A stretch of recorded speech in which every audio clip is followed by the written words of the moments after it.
Hello everyone, इस video में हम पढ़ेंगे class 7 English life course book का chapter number 2, Bob Dylan the voice of a generation. So इसमें हमें बस एक राइटर एक राइटर भी कह सकते हैं उन्हें, एक सिंगर भी कह सकते हैं। तो उनके बारे में हमको पढ़ना है, जो कि एक वॉइस ऑफ जनरेशन इसमें बॉब डिलन का पहले तो हमें एक स्पीच दी गई है, उसे पढ़ना है। फिर एक ऑटोबायोग्राफी है, वो पढ़नी है। तो इस वीडियो में हम बस स्पीच को पढ़ने वाले हैं। अगर आपको एक बायोग्राफी भी पढ़नी है तो आप हमारा अगला वीडियो देख सकते हैं, हमारे चैनल को सब्सक्राइब कर सकते हैं। वो अपकमिंग वीडियोस में आपको जल्दी ही मिल जाएगा। ओके, तो इस में हम पढ़ना शुरू करते हैं। यहाँ तो थोड़ा मैंने मार्क किया है जो इम्पोर्टेंट चीज़ें हैं। Bob Dylan is an American song writer, painter and writer for over 5 decades. तो बॉब डिलन कौन थे? एक अमेरिकन सॉन्ग राइटर थे। ये आपको ध्यान में रखना है कौन कौन थे। सिंगर थे, पेंटर थे और एक राइटर थे। ठीक है, फॉर ओवर 5 डिकेड्स। डिकेड्स मतलब दशक। एक डिकेड में कितने 10 दशक होते हैं, तो 5 डिकेड मतलब 50 ईयर्स तक उन्होंने एंटरटेन किया था अपने गानों से। He has influenced the world of popular music and culture. उन्होंने पॉपुलर म्यूज़िक और कल्चर का जो वर्ल्ड है उसको इन्फ्लुएंस उसको आगे बढ़ाया है। In 2016, the 75 years old Bob Dylan was awarded the Nobel Prize for the Literature of having creating a new poetic expression within a great American song tradition. तो बॉब डिलन को एक award मिला था जब वो 75 ईयर ओल्ड के थे। उन्हें एक नोबेल प्राइज़ मिला था।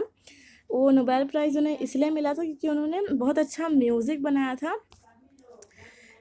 उन्होंने पोइट्रिक एक्सप्रेशंस डाले थे, पोयम के कुछ कुछ एक्सप्रेशंस उन्होंने लेके अपने गाने में डाले थे और एक और अच्छा कल्चर बनाया था म्यूज़िक का, और उसे इन्हांस किया था, अमेरिकन सॉन्ग ट्रेडिशन को इन्हांस किया था।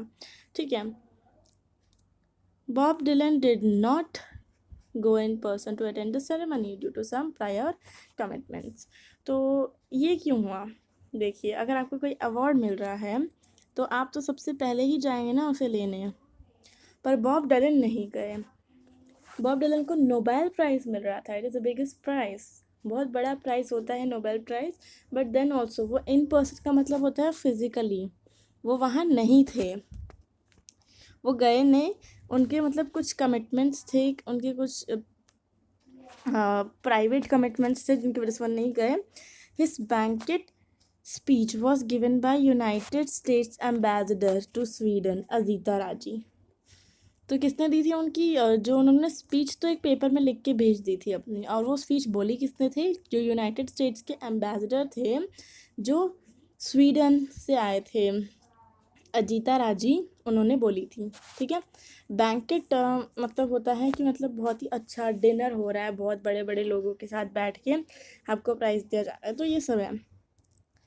10 December 2016, read the speech and biography to know more about Bob Dylan. तो हमें स्पीच का पढ़ना है, biography.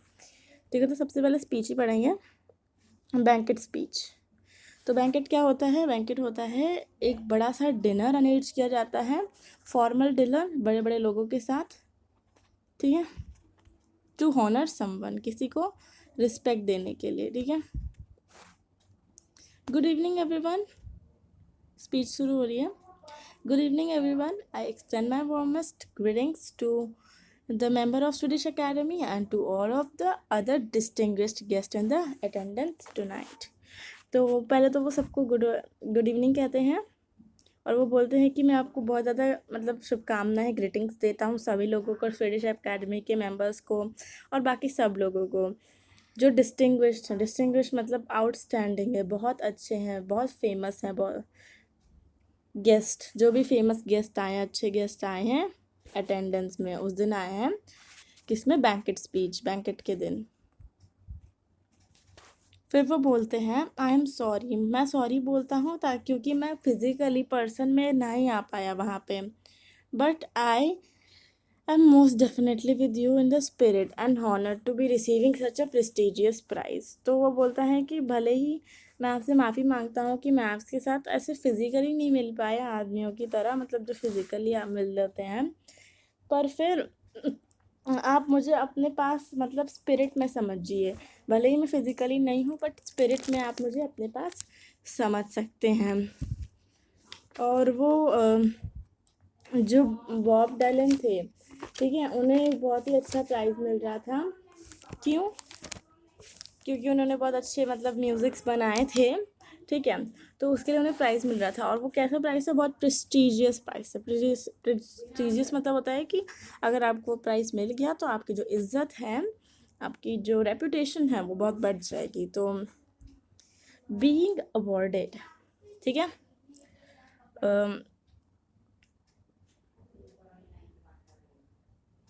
being awarded the Nobel Prize for Literature is something I could never have imagined or seen coming.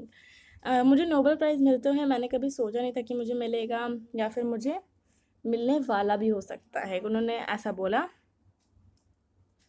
From an early as, जब मैं बहुत छोटा सा था, बहुत अर्ली एज से, बहुत पहले से, I been familiar with the reading and absorbing works of those who deemed worthy of such a distinction. फिर वो बोलते हैं कि जब मैं बहुत छोटा था तो मैं मतलब इन लोगों के बारे में पढ़ता था कि जो बहुत ही अच्छे गाने बनाते हैं, जिनको डीम्ड यानी कि कंसिडर किया जाता है, बहुत ही ज़्यादा मतलब महंगे लोग होते हैं, वो बहुत ही ज़्यादा पैसे वाले होते हैं, बहुत कामयाब लोग होते हैं।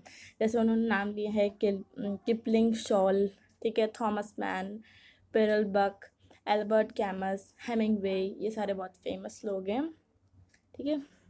दिस जाइंट्स लिटरेचर, ये सब जो हैं लिटरेचर लिखा करते हैं, जिनका जो वर्क है, जो भी वो लिखते हैं, वो स्कूल के रूम में पढ़ाया जाता है। House and libraries around the world spoken in reverent tones have always made a deep impression. तो ये जो कोई भी पोयम लिखते हैं, जैसे एल्बर्ट कैमस की कोई पोयम आपने अपने टेक्स्ट बुक में देख ली तो वो आपको स्कूल में पढ़ाई जाती है, या फिर इन सब में से किसी की भी पोयम आपको, ये बहुत मतलब जाने माने लोग हैं जिनकी पोयम छप छप के आती है कोर्स बुक्स में, इंग्लिश की कोर्स बुक्स में जो स्कूलों में बढ़ती है। तो इनको बहुत ही रेवरेंट टोन्स में सुनाया जाता है, बहुत ही रिस्पेक्टफुल टोन्स में सुनाया जाता है इन्हें बाकी सभी बच्चों को, जिसको एक बहुत ही गहरा इंप्रेशन पड़ता है जिससे। That I now join the names of one such list is truly beyond words. तो मतलब उन्होंने इन सारे लोगों का लिस्ट बताया, ये सारे लोग, और फिर वो बोलते हैं कि मैं भी अब इस लिस्ट में ज्वाइन हो गया हूँ, ऐड हो गया, तो मतलब मेरी भी अब ऐसे ही किताबें स्कूल में पढ़ेंगे लोग, मुझे बहुत खुशी होगी, ठीक है। तो वो ऐसे मतलब एक्सप्रेस करते हैं अपने आप को, और वो बोलते हैं कि ये सब जीतना मेरे लिए बियॉन्ड वर्ड्स है, मतलब सोच से भी ज़्यादा अच्छा है। I don't know if these man, मुझे पता नहीं है कि ये जो मैन है या वुमेन है, इन्होंने कभी सोचा होगा कि इन्हें नोबेल प्राइज़ मिला होगा। बट मैं सोचता हूँ कि कोई भी अगर कोई किताब लिखता है या कोई पोएम लिखता है या कोई प्ले बनाता है, कोई नाटक बनाता है कहीं पे भी पूरी दुनिया में, might harbour that secret dream deep inside, मतलब उसके पास भी एक छुपा हुआ सपना होता है, भले ही वो कुछ बुक लिखे, कोई पोएम लिखे, कोई भी हो वो दुनिया में कोई भी, उसके मन में बहुत ही मतलब अंदर एक इच्छा होती है, हार्बर होती है, वो पोजेस करता है एक इच्छा को। It's probably buried so deep that you even don't know it is there, मतलब कभी कभार आपकी वो इच्छा इतनी अंदर होती है कि आपको पता ही नहीं चलता कि आपकी भी कोई इच्छा है।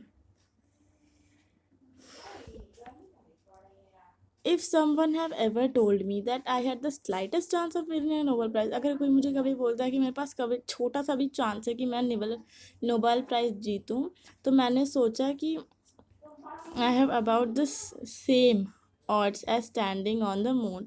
तो अगर कोई मुझे बस ये कह देता तो मुझे लगता कि भाई मैं तो चांद पे ही खड़ा हो गया। इन फैक्ट जिस साल मैं पैदा हुआ था और उसके कुछ साल बाद, there wasn't anyone in the world who was considered good enough to win this Nobel Prize. कोई नहीं था जो मतलब इस नोबेल प्राइज़ को जीतने लायक था। कि recognise I am very rare company to say the least, मैंने रिकग्नाइज किया कि मैं बहुत ही रेयर हूँ, बहुत ही मतलब कम हूँ जो इन सबसे लीस्ट सबसे कम लोगों को रिकग्नाइज करता है कि उन्हें मिला है। I was out on road when I, तो मतलब जब उन्हें पता चला कि उन्होंने नोबेल प्राइज़ जीता है तो वो सड़क पे उस समय थे, चल रहे थे। एंड उनको ये जो बात थी वो हज़म करने में पता नहीं कुछ मिनट लगे थे कि मैंने नोबेल प्राइज़ जीता है, हाँ मैंने जीता है। तो वो सोचने लगे कि विलियम शेक्सपियर के बारे में, द ग्रेट लिटरली फिगर जिन्होंने बहुत लिटरेचर्स लिखी है। I would reckon he thought of himself as a dramatist. ठीक है, तो वो अपने आप को एक ड्रामेटिस्ट समझते थे। The thought that he was writing literature could never have entered his head. वो जो सोच थी कि मैं लिटरेचर लिख रहा हूँ, कभी उन्होंने सोचा नहीं होगा कि मैं लिटरेचर लिख रहा हूँ, वो तो बस करते जाते थे अपना काम। His words were written for the stage, उनके जो शब्द थे वो स्टेज के लिए लिखे जाते थे। Meant to be spoken not read, बोलने के लिए ना कि पढ़ने के लिए। जब वो हैमलेट लिख रहे थे तो मैं बिल्कुल श्योर हूँ कि वो बहुत सारी चीज़ों के बारे में सोच रहे होंगे, जैसे कि इसके लिए, इस प्ले को करने के लिए, इस ड्रामा को करने के लिए राइट रोल्स वाले एक्टर कौन कौन से होंगे, और इसको कैसे हम स्टेज पे बनाएंगे। क्या मुझे सच में इस पूरी कहानी को डेनमार्क में करना चाहिए? तो ये सब जो क्रिएटिव विजन्स और एम्बिशंस थे, उसमें बहुत सारे डाउट होते हैं दिमाग में कि क्या कैसे किया जाए। But there were also more mundane matters to be considered and deal with, पर वहाँ पे और भी मंडेन छोटे मोटे चीज़ें थी जो फिर डील करनी होती है हमें। Is that financing in the place are the good enough to seat my patrons, तो क्या वहाँ पे वो जगह वो बहुत हाई फाई फाइनेंसिंग है? क्या मेरे जो फैंस हैं वो पूरे सीट में बैठ पाएंगे उस थिएटर में? Where am I going to get a human skull, मुझे एक ह्यूमन स्कल कहाँ से मिलेगा? तो मैं सोचता हूँ कि जो फार्टेस्ट मतलब that the farthest things from the Shakespeare was the question is this the literature. तो मैं बता सकता हूँ कि मतलब जो सबसे बड़ी चीज़ थी, हो सकता है सबसे बड़ी चीज़ जो शेक्सपियर के दिमाग में आई होगी, वो हो सकता है कि क्या मैं कोई लिटरेचर लिख रहा हूँ, मतलब वो सारी चीज़ें प्लान कर रहे हैं, ठीक है, कोई चीज़ कमी नहीं है, पर फिर वो एट लास्ट अपने आप से पूछते हैं कि क्या ये सच में लिटरेचर है, बिकॉज वो अपना काम करते जाते हैं। ही डजंट रियलाइज दैट क्या कर रहे हैं वो लिटरेचर लिख रहे हैं। वो अपने काम में इतने गुम हो जाते हैं कि मतलब वो सोचते नहीं कि मैं दुनिया में हूँ, कैसा हूँ। तो मतलब ऐसे ही काम होना चाहिए सबका। When I started writing songs as teenager, जब मैं टीनेजर था, थोड़ा बड़ा हो गया था, तो मैं गाने लिखता था और मुझे कुछ रिनाम मिलता था, मतलब बहुत शाबाशी मिलती थी, रिस्पेक्ट मिलती थी, ठीक है, थोड़ी फेमस रिनाम मतलब फेमस होता था। मेरी जो एस्पिरेशन, मेरे जो एम्बिशंस थे करने के लिए, मेरे जो ठाना था मैंने करने के लिए, I thought they would be heard in coffee houses, मतलब उनके जो सपने थे, एम्बिशंस मतलब सपने क्या थे उनके, चाह क्या थी कि उनके गाने कॉफ़ी हाउसेस में हों, बार्स में हों, और फिर अलग अलग जगह, मतलब जैसे कार्निग हॉल में हो या लंदन पैलाडियम में हो। तो मतलब वो बड़ा बड़ा सोचने लगे थे कि मेरे गाने यहाँ यहाँ तक बजेंगे। Maybe I could imagine getting to make a record and then hearing my songs on radio. तो अब वो क्या बोलने लगे कि मैं तो अब एक रिकॉर्ड बनाऊंगा और अपने जो गाने हैं वो रेडियो पे सुनेंगे। मतलब वो बहुत ही बड़े बड़े प्राइजेस के बारे में अपने दिमाग में सोचने लगे हैं। अपने खुद के गानों के रिकॉर्ड्स बनाना, उन्हें रेडियो पे सुनना, इसका मतलब क्या होता है? इसका मतलब आप बहुत बड़ी ऑडियंस से मिल रहे हो, आप बहुत ऊंची हाइट्स, बहुत बड़े होते जा रहे हो, बहुत कामयाब होते जा रहे हो, और आप वही करते रहोगे जो आप करने निकले थे। वेल, उन्होंने बोला, well I have been doing what I set out for a long time, मतलब मैं वही कर रहा हूँ जो मैंने बहुत पहले ठानी थी करने की, और अभी भी मैं वही कर रहा हूँ। मैंने डजन्स, बहुत ज़्यादा रिकॉर्ड्स बनाए हैं, और हज़ारों कंसर्ट किए हैं पूरी ज़िंदगी, पूरी दुनिया में। पर जो मेरे गाने हैं, वो vital centre of almost everything I do, मतलब वो क्या थे? पोएट भी थे, राइटर भी थे, लिटरेचर लिखने वाले भी थे, गाने भी थे, पर इन सारी चीज़ों को करने का मेन क्या था उनको? उनको तो बस गाना था वाइटल, मतलब इम्पोर्टेंट। जो भी वो करते थे ना, नोबल लिख मतलब लिटरेचर लिखते थे, पोएम लिखते थे, गाना गाते थे, पर उसमें मेन क्या था, गाना ही था उनका। They seem to have found in a place in the lives of many people throughout many different cultures and I am grateful for that। मतलब उन्होंने ना पूरी मतलब बहुत हज़ारों लोगों के दिलों में अपनी जगह बनाई है, और वो सच में बहुत ही खुश हैं उस चीज़ के लिए। पर उनको एक बात, अब ये बहुत इंटरेस्टिंग बात कहते हैं वो, कि जब वो परफॉर्म करते हैं किसी भी स्टेज पे या कहीं भी परफॉर्म करते हैं, तो उनको लगता है कि 50 लोगों से ज़्यादा, मतलब 50 लोगों के सामने अगर वो परफॉर्म करें, और अगर वो 50,000 लोगों के सामने परफॉर्म करें, 50 लोगों के सामने उन्हें परफॉर्म करना मतलब आसान नहीं लगता, पर 50,000 लोगों के सामने परफॉर्म करना आसान लगता है। ऐसा क्यों लगता है उन्हें? क्योंकि 50 जो लोग आएंगे उस समय वो पॉपुलर ज़्यादा नहीं होंगे, तो उन्हें लगेगा, वो हर एक इंसान अपने नज़रिए से देखेगा उन्हें कि ये ऐसा गा रहा है, ये अच्छा नहीं गा रहा है, ये कैसा गा रहा है, टेढ़ा मेढ़ा। पर जो 50,000 लोग आएंगे, वो कब आएंगे? जब वो फेमस हो चुके होंगे, जब वो बड़े हो गए होंगे, तो फिर उनसे वो 50,000 लोग एक ही चीज़ दिमाग में लेकर आएंगे कि हाँ भाई, हम बॉब डिलन का गाना सुनने जा रहे हैं। तो भले ही वो कैसा भी गाएं, मतलब वो तो अच्छा ही गाएंगे, बट लोग उन्हें एक ही पर्सोना से देखेंगे। क्या पर्सोना? कि वो बॉब डिलन है, बड़े सिंगर है, तो वो बिल्कुल अच्छा गाएंगे। तो मतलब यही चीज़ है। The fact that noble community is so small is not lost in me. पर शेक्सपियर की तरह, I am too often occupied with the pursuit of my creative and devious and dealing with all aspects of my life and mundane matter. तो Shakespeare की तरह वो भी मतलब बहुत ही बिजी रहा करते थे अपने मतलब क्रिएटिव चीज़ों को करने के लिए। अपने मुश्किल मुश्किल जो चीज़ें होती है वो करते हैं अपने गोल को अटेंड पाने के लिए, और सारे मतलब दुखद छोटे मोटे चीज़ों से लड़ने के लिए। वो भी सोचते हैं कि इसके लिए सही म्यूजिशियंस कौन से रहेंगे, क्या मैं सही स्टूडियो में ये गाना रिकॉर्ड कर रहा हूँ, क्या ये सॉन्ग सही है। ठीक है, तो कुछ चीज़ ना कभी बदलती नहीं है, इवन इन 400 ईयर्स। ये लाइन क्यों कहा है उन्होंने कि some things never change in 400 years? क्यों कहा है? क्योंकि जो शेक्सपियर थे, ठीक है,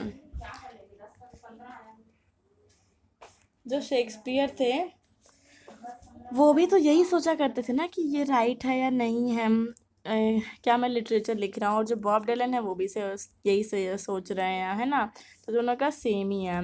तो आने वाले जो पोएट्स है वो भी यही सोचेंगे। तो ये जो चीज़ है ना, ये कभी बदलेगी नहीं, ये कितने भी साल हो जाए बदलेगी नहीं।